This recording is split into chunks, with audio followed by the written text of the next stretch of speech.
That's a good point. I think over the past year, we've seen some developments, people playing on less food, doing wood lights more. Now we're Yeah. starting to see even the micro get looked into with those TNT portals.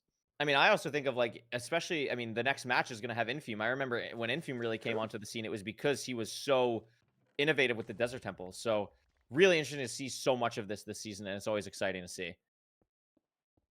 Yeah, a little bit of a larger crater here because of that dirt at the bottom. HDMI cables looking for gravel, doesn't find it. So Duke is going to be exiting the temple first. He's ahead by a couple microseconds, but the big decisions are always going to be where's our lava pool, where's our water, where's our flint, and then drawing the best line in between those couple points of interest. Absolutely. And inventory management so crucial. I was noticing on HDMI screen, even like build hopping over like a cactus on the ground that he didn't want to pick up, like anything you just don't want to deal with can just be so annoying on Desert Temple. We could see also how clean Dugile's inventory is. It's always something to keep in mind when watching with TNT and how the players manage it. Yeah, and we're at different spots for the flint, and I think I like HDMI spot a little bit better, maybe a little bit more direct because I did see a lava pool on his screen. But Doog, I guess, has a lava pool right here, so he's actually be entering before HDMI cables. Yep. Something I just noticed Doogile do when he was doing his portal, I wonder if it was Mhm. on purpose, but sometimes when you build a portal, like, you can get cobblestone on your second block. I noticed when Yeah. he took the water out and replaced it. I would imagine deliberately just so you never get cobbled. That's really interesting, a really tiny micro thing for him. And he's in the nether. It does He's make sense. cranking to this bastion. Don't see it just yet, but he does see the fortress. HDMI cables in a little bit behind. Yeah, looking like they're going to be taking pretty similar terrain here. Doog was rescanning. We should be seeing the Bastion right around this corner, and I think we do. It's just very far, but we have a lot of blocks, so we should be able to get there fine. There's also beautiful terrain there. It's just going to be a question of how do these people play the Bastion. It looks like housing, and so maybe you're going to use these trees to go to the top of housing. Maybe you skip all of that and try to get your picks trading a little bit sooner with a manhunt type route. I think Duke is going to the top with these It trees. looks like Dugal's going to top. I've seen a lot of people, Mungie most notably of playoff people, really try and force manhunt more often, even in like Mhm. wet bottom housings where there's like lava and stuff. But Dugal heading to the top. Looks like HDMI Cables is going to head to the top as well. No real variance here. Dugal should be keeping his lead of about 10 seconds. Yeah, ever so slightly terrain, but it shouldn't be mattering too much. Duga also checking this far chest. We'll see if HDMI cables does as well. If you don't get the obby, you probably want to check that chest just for safety. Make sure you're not missing anything.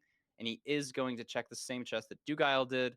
Dug still maintaining that lead, now just playing a standard housing route.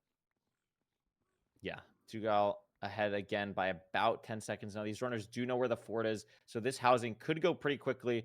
Notoriously the fastest bastion besides some stable, triples, variations, or anything like that, but very consistent as well. I'm not exactly sure how much obby these runners got from the top. I'm sure I'll see it in a second when HDMI opens his inventory here. Only six, I think, so not anything amazing. Also taking a lot of damage. That's really the thing I'm watching out for here. Dugal seems to consistently be keeping his health slightly higher than HDMI throughout all of this. And it might matter as we'll probably have to throw a good handful of pearls to get to that fortress. Some of the other seeds we've seen the fortress one pearl throw away. This is probably a two, three, maybe even four type situation. We have the golden apple, so we'll see if these players use that while overlapping getting to the fortress. That's probably the right play, but I do like Duke's position much better, just being on a slightly higher health. Yeah. I mean, inventory as well. That's something that I'm also keeping an eye on. Dugal has the iron sword pre-crafted. Not sure if HDMI cables has that. Dugal raising render out fully on the way to the fort already. HDMI cable still has a good bit to go and doesn't have that sword pre-crafted. So Dugal really ahead here by, I would say, maybe 30 seconds at this point. A really clean housing. And I really like where he's throwing these pearls, deliberately trying to get to the part of the fortress that he wants with the spawner. I totally agree. Those pearl placements were really good, really utilizing those awkward nether islands in the air to pearl onto. You don't want to get stuck in any lava. He was also throwing pretty conservatively, making sure he's landing exactly where he needs to.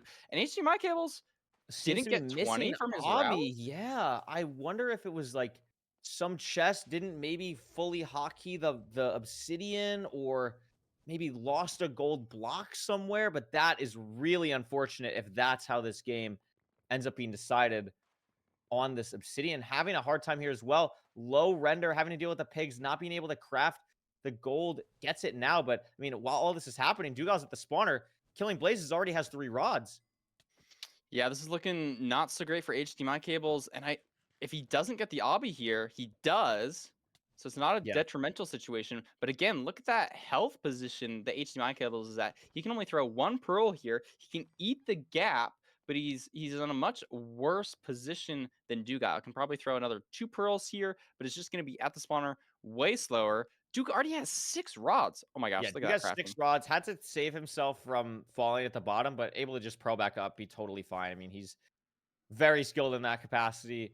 Blinding sub 6 with all of his rods, while HDMI Cables is just getting to the fort now.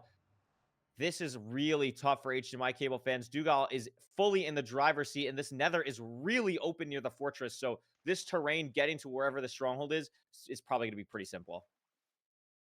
Yeah, and even more punishing for HDMI cables. I mean, he gets these strays here, but the food situation's still coming back to bite him. You having to throw so many pearls here. The spawners are so far away from that bastion, Yeah. and Duke is just fully lined up. It looks like 1,300 blocks. Yeah, I really like this hunger reset play from Duke as well. You know you're ahead. You can just take the time to hunger reset in the overworld. It allows for more pearling now, and you're just fully ready to go. I think that's really smart. HDMI Cable's still struggling to potentially find the spawners, I guess. Duke didn't have nearly as much trouble. HDMI really looking. It's all the way down this way, we know. And there it is. Finally getting to the spawners now as Doogile is bridging out to the cords very quickly. Oh my god. There are not a lot of people in playoffs that can do what Doogile just did, and not a lot of people in Minecraft in general who can do what he just did. Holy So he's smokes. in the spawner as I'm kind of out of the match. Sorry for the technical difficulties, but we are back. W save. Duke, Touch to 0. has he found a good spike that he He likes? has a Where's this very good portal spike. room I going to think be it's going to at? be right to the right. No, it's a double library spike. HDMI blinds on 6. And so if this spike for Doogile doesn't find quickly, I mean, HDMI Cables is on the hunt now, has the rods, is going to be heading to cords very soon. Here's a hidden, though. It Yeah. probably is this way. No, it's dead. No, it's So not. Dougal's spike is fully misleading him. And the longer he's in here, the more mobs are going to spawn. It's going to start to get awkward. He needs to find this soon, and does. Doogile now has the chance to close out this match as HDMI is just running to cords with a soul sand boost. But it's not going to matter as Doogile is entering the end now.